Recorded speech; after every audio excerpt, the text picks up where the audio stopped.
네, ETF 투자 전략 세워보는 시간입니다. 삼성 액티브 자산운용 김효식 팀장과 함께합니다. 팀장님 어서 오세요. 안녕하세요. 네, 오늘은 요즘 한바탕 큰 폭의 이 계단식 성장을 거뒀던 이 미국 태양광 산업 쪽 소식 들고 오셨습니다.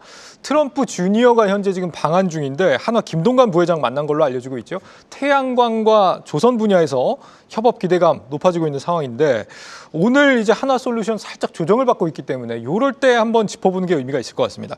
한화솔루션이 실적 발표 이후에 주가가 지금 20% 넘게 올라와 있거든요, 팀장님. 네, 맞습니다. 그 한화솔루션이 이번 실적 발표 이후에 주가가 크게 오른 것은 역시 실적이 좋아졌기 때문이라고 볼 수 있는데요. 한번 이번 이제 1분기 한화솔루션의 실적 차트를 한번 보시면 원래 시장에서는 올해 1분기 한화솔루션의 영업이익을 한 600억 원 적자로 보고 있었는데 실제로는 이제 303억 원 흑자가 나온 상황이고요. 근데 이제 단연코 이제 실적 개선을 이끌었던 거는 이 회사의 신재생에너지 그러니까 태양광 사업부가 이끌었다고 보시면 될 것 같습니다. 이 회사의 태양광 사업부는 작년 4분기에 606억 원 흑자 전환한 데 이어서 올해 1분기에는 이제 1,360억 원으로 흑자 규모가 확대되면서 이제 실적 개선을 이끌었는데요. 이제 실적 발표 코멘트에서 중요했던 점은 올해 들어서 미국 태양광 모듈 판매 가격이 소폭 상승하고 있고 2분기에도 추가로 이제 소폭 상승할 것이라고 이제 말한 점이 특히 긍정적이었다고 보시면 될 것 같습니다. 네. 중국이 지금 동남아 우에서 모듈을 파는 거를 미국이 막았죠. 그 반사이익을 한화솔루션이 보는 게 맞느냐 이걸 지금 따져보는 상황이었는데 1분기 실적에서 확인이 됐다라고 보는 모양입니다. 미국 내에서 태양광 모듈 가격 움직임을 좀 주목해 봐야 된다 이런 얘기가 있었는데 데이터 구하기가 저는 쉽지가 않더라고요. 어떤 상황인가요? 네, 한번 지금 띄워드리는 차트를 한번 보시면 요거는 이제 주요 지역별로 미국, 중국, 인도, 유럽연합의 이제 태양광 모듈 가격을 나타내는 것인데 맨 위에가 이제 빨간 선이 미국이거든요. 보시면 23년 하반기부터 이제 모듈 가격이 쭉 빠지는 이유는 이제 중국산 모듈들이 동남아에서 우회 수출되는 물량들이 많아서 이제 가격이 떨어졌었는데 24년 하반기에는 다시 좀 반등하는 모습이 나타나고 있습니다. 그러네요. 이게 평균적인 흐름이라서 개별 기업의 판가는 좀 다를 수 있는데 어찌됐든 하락세가 멈추고 다시 상승하고 있는 상황인데 업계에서는 올해 들어서 미국 지역 가격 상승이 더 가팔라질 가능성이 높다고 보고 있는 상황입니다. 작년 하반기부터 지금 반등이 나타나고 이게 이제 올해 들어서 더 가팔라지느냐 이게 좀 중요할 것 같은데 지금 뭐 때문에 더 앞으로 가팔라질 거라고 보는 건가요? 이게 단연코 관세 정책이 크게 영향을 미친다고 보시면 될 것 같은데요. 최근에 이제 트럼프 대통령이 이제 크게 이슈를 일으키고 있는 것은 이제 상호 관세인데 이쪽에 적용되는 것은 상호 관세가 아니고 반덤핑하고 상계 관세란 것입니다. 이게 원래 2022년에 바이든 전 대통령이 중국 업체들이 동남아에서 생산해서 우회 수출하는 태양광 모듈에 대해서 반덤핑하고 상계관세 부과를 2년 유예해 줬습니다. 근데 이게 작년이죠. 24년 12월에 그 관세 면제가 이제 종료가 되었고요. 올해 4월 21일에는 이제 각 기업별로 최종 관세율이 확정이 되어서 오는 6월부터 이제 최종 부과가 시작될 것으로 보고 있는데요. 부과가 이제 다다음 달부터 부과가 되는군요. 네, 실제로 시작이 됩니다. 그래서 주요 업체들의 이제 관세를 보시면 중국 업체들이 공통적으로 적으면 44%의 이제 반덤핑하고 상계관세를 맞았고 많게는 1000%까지 맞았거든요. 근데 반면에 전 장사하지 말란 얘기죠. 네, 그렇죠. 들어오지 말라는 소리죠. 근데 한화솔루션의 말레이시아 공장은 이제 14% 관세만 맞았고 참고로 퍼스트솔라라는 미국 업체의 말레이시아랑 베트남 공장 이제 생산 물량은 아예 관세 부과에서 제외가 됐습니다. 그래서 이걸 보시면 이제 확실하게 중국 업체들을 좀 이제 제외시키겠다라고 이제 나온 것이라 볼 수 있고요. 미국 현지 업체들은 말레이시아에 있든 어디에 있든 관세를 안 받는군요. 반덤핑을. 네, 반덤핑하고 상계 관세는 안 받겠다 이런 말이고요. 이해했습니다. 그리고요. 그래서 실제로 이게 미국의 태양광 모듈 수입 데이터에서 나타나고 있는데요. 한번 이제 하나증권에서 올해 2월에 나온 이제 차트를 한번 보여드리면 실제로 작년 7월 이후에 미국의 태양광 모듈 수입이 급감하는데 특히 수입의 80% 이상을 차지하던 동남아 4개 국가의 이제 수입 물량이 크게 감소하는 것을 볼 수 있습니다.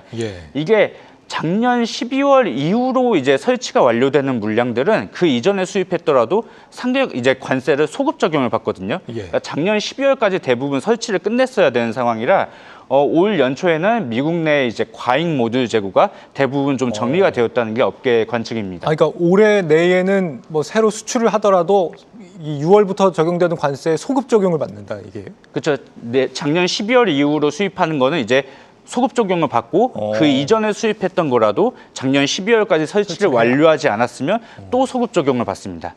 그렇군요. 태양광 모듈 재고가 이제 좀 해소가 됐으니까 이제부터는 관세가 적용이 되면서 가격이 올라간다 이런 기대감인 것 같습니다. 이게 앞으로 계속 모듈 가격이 상승할지 지켜봐야 될 것 같고요. 한화솔루션 같은 경우에는 이제 현지에 생산 기지를 세우면서 또 한 가지 혜택을 우리가 기대할 수 있는 게 IRA 보조금, AMPC 보조금 아니겠습니까? 이거 1분기에는 일단 유지가 된 것 같습니다. 폐지가 안 되는 것이냐? 이거 어떻게 보고 계세요? 사실 저는 IRA의 전면 폐지 가능성이 굉장히 낮다고 보고 있는 상황인데요. 그 이유는 미국 공화당 지역에 투자가 많이 일어나고 있기 때문인데 24년 6월에 미국 CNN 보도에 따르면 22년 8월에 IRA 법안이 통과되고 나서 공화당 지역들의 이제 전체 투자액 발표가 한 3,460억 달러가 이제 발표가 되어 있는데 그 중에 78%가 공화당 지역들에 집중이 되어 있습니다. 그러다 보니까 공화당 의원들이 나서서 먼저 폐지에 반대하고 있는 상황인데요. 작년 8월 같은 경우에는 공화당 하원 의원 18명이 IRA 폐지에 반대하는 성명을 냈고 올해 3월 들어서는 공화당 하원 의원 21명이 작년보다 오히려 3명이 늘어났죠. 21명이 IRA 폐지에 반대를 했습니다. 그리고 4월에는 또 미국 공화당 이번엔 상원 의원 4명이 또 IRA 폐지에 반대하는 성명을 내서 사실상 IRA가 전면 폐지되는 것은 좀 가능성이 낮지 않나 그렇게 보고 있습니다. 이 IRA 그 보조금 정책이 2030년까지인가로 제가 알기로는 기획이 돼서 맞습니다. 나온 걸로 알고 있는데 그걸 믿고 지금 투자한 기업들이 있기 때문에 이거 그냥 폐지해버리면은 소송이 잇따를 수도 있겠죠. 그런 걸 감안할 거라고 봅니다. 한화솔루션 1분기에만 지금 1,000억 원 정도 AMPC 보조금을 받았고요. 올해 신공장이 가동되면서 앞으로 보조금 규모가 더 늘어날 거다 이런 기대감이 나오는 중입니다. 미국 태양광 시장 수혜를 볼 수 있는 기업이 근데 혹시 이 한화솔루션 말고 더 있나요? 사실 지금까지 망하지 않고 살아남아 있는 기업이라고 하면 중국 업체들이 아닌 이상 대부분 수혜가 가능할 것으로 보고 있는 상황인데요. 한화솔루션 외에 OCI 홀딩스 역시 26년까지 미국에 2기가와트 규모의 태양광 셀 공장을 완공한다는 계획이고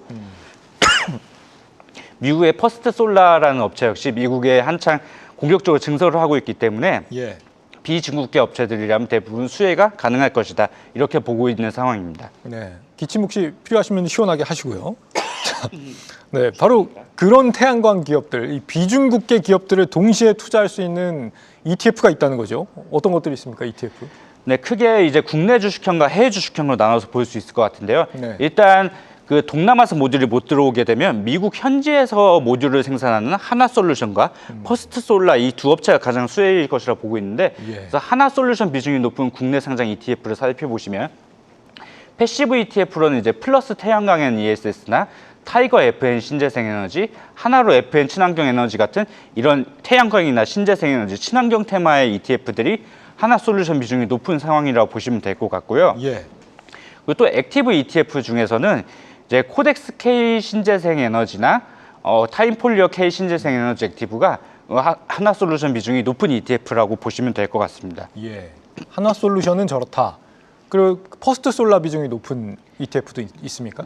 네, 국내 상장된 이제 해외 주식형 ETF 중에 퍼스트솔라 비중이 높은 것들도 있는데요. 보시면 코덱스 미국 클린에너지 나스닥이나 라이즈 글로벌 클린에너지 그리고 액티브 상품으로는 코액트 글로벌 친환경 전력 인프라 액티브가 이제 퍼스트솔라 비중이 높은 ETF라고 보시면 될 것 같습니다. 수익률이 많이 차이 나네요. 액티브랑 패시브랑. 뭐 특별히 이유가 있어요? 왜 수익률이 저렇게 두 개가 차이가? 이게 아무래도 미국의 에너지 산업은 정책에 따라서 변동성이 심했다 보니까 좀 포트폴리오를 유연하게 바꿀 수 있는 액티브 상품이 좀 더 유리하지 않았을까 그렇게 보고 있는 상황입니다. 마침 오늘 아침에 퍼스트솔라 실적 발표가 있었잖아요. 잘 나오고 있어요 지금? 사실 퍼스트솔라는 기대했던 것과 달리 한화솔루션은 잘 나온 것에 비해서 퍼스트솔라는 이번에 실적 발표를 하면서 연간 가이던스를 하향을 했거든요. 근데 그 하향의 이유가 보니까 그 관세 전쟁 시나리오의 최악을 가정해서 이제 가이던스 하향했거든요. 이게 아까 그 반덤핑하고 상계 관세 외에 국가별로 상호 관세가 별도로 부과되지 않습니까?